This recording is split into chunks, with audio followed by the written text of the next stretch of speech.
بسم اللہ الرحمن الرحیم۔ ہارون الرشید کا خصوصی ڈاکٹر ایک نصرانی طبیب تھا جو بہت ہی عقلمند اور خوبصورت آدمی تھا، اور بادشاہ اس کے کمال، سیرت و جمال اور صورت پر دل سے فریفتہ تھا۔ ایک دن ہارون الرشید نے اس سے کہا کہ کاش تم مسلمان ہو جاتے تو میں تم کو اپنے دربار کا سب سے بڑا اعزاز عطا کرتا۔ طبیب نے جواب دیا کہ امیر المومنین، آپ کے قرآن کی ایک آیت مجھے اسلام قبول کرنے سے منع کرتی ہے، ورنہ میں ضرور مسلمان ہو جاتا۔ ہارون الرشید نے حیران ہو کر دریافت کیا کہ وہ کون سی آیت ہے؟ طبیب نے کہا کہ وہ کلمات یہ ہیں۔ ترجمہ یعنی حضرت عیسیٰ علیہ السلام اللہ کا کلمہ ہے جس کو اللہ نے بی بی مریم کی طرف ڈال دیا، اور وہ اللہ کی روح ہیں۔ اس میں روح منہ کا لفظ آیا ہے، اور یہ من تبیز کے لیے ہے، جس کا حاصل یہ ہوا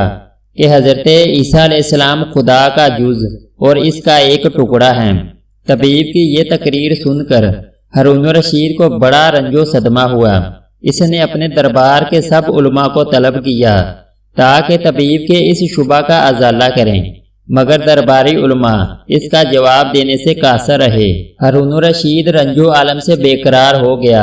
اتنے میں پتہ چلا کہ مفسر علی بن الحسین مروزی حج سے واپس ہوتے ہوئے بغداد میں ٹھہرے ہوئے ہیں۔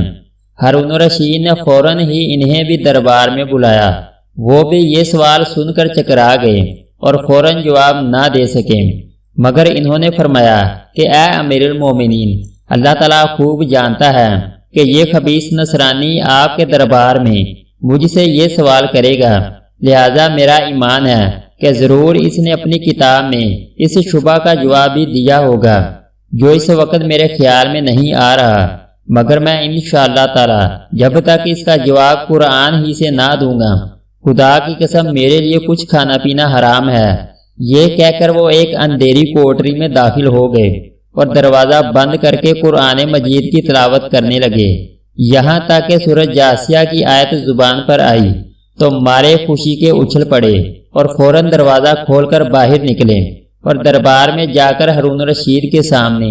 نصرانی طبیب کو یہ آیت پڑھ کر سنائی اور فرمایا کہ دیکھ لے، یہاں بھی روح منہ کی طرح جمیہ منہ آیا ہے، تو اگر اس من کو تبیز کے لیے مانا جائے تو یہ لازم آئے گا کہ زمین و آسمان بھی خدا کے جزو قرار پائیں گے، لہذا تم خوب اچھی طرح سمجھ لو کہ روح منہ میں من تبیز کے لیے نہیں ہے، اور حضرت عیسیٰ علیہ السلام ہرگز خدا کے جز نہیں ہیں،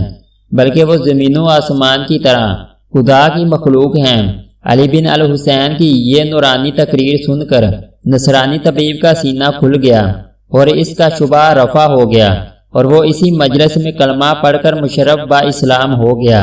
ہارون الرشید کو اس قدر خوشی ہوئی کہ اس نے علی بن حسین مروزی کو بڑے گراں قدر انعام و کرام سے مالا مال کر دیا۔ علی بن الحسین مروزی نے اپنے وطن پہنچ کر نہایت عرق ریزی اور محنت کے ساتھ اسی موضوع پر النظائر فی القرآن ایک ایسی کتاب تصنیف کر دی کہ تمام روئے زمین میں اس کی مثال نہیں۔ اس کتاب میں اس فاضل جلیل نے مخالفین اسلام کی طرف سے اسی قسم کے پیش ہونے والے تمام شبہات کا قلع کما کر دیا، اور کسی کی مجال نہیں کہ قیامت تک قرآن کریم پر کوئی اس قسم کا اعتراض کر سکے۔ علماء سلف نے مخالفین اسلام کے اعتراضوں کو رفع کرنے اور اسلام کے دامن عصمت کو شبہات کے گرد و غبار سے پاک صاف رکھنے کے لیے کیسی جدوجہد کی ہے، اور اپنی زبان و قلم کی تلوار سے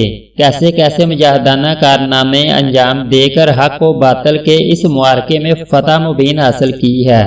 کاش زمانہ حال کے علماء اس سے سبق حاصل کرتے اور ان مقدس روحوں کی خدمات جلیلہ کی قدر کر کے ان کے انمول شاہکاروں کو زندہ رکھتے، مگر افسوس کہ آج کل کے سیاسی مولویوں کا تو یہ حال ہے کہ خود بدلتے نہیں، قرآن کو بدل دیتے ہیں۔ اگر آپ کو ہماری ویڈیو اچھی لگے تو اس کو لائک اور سبسکرائب کر دیں۔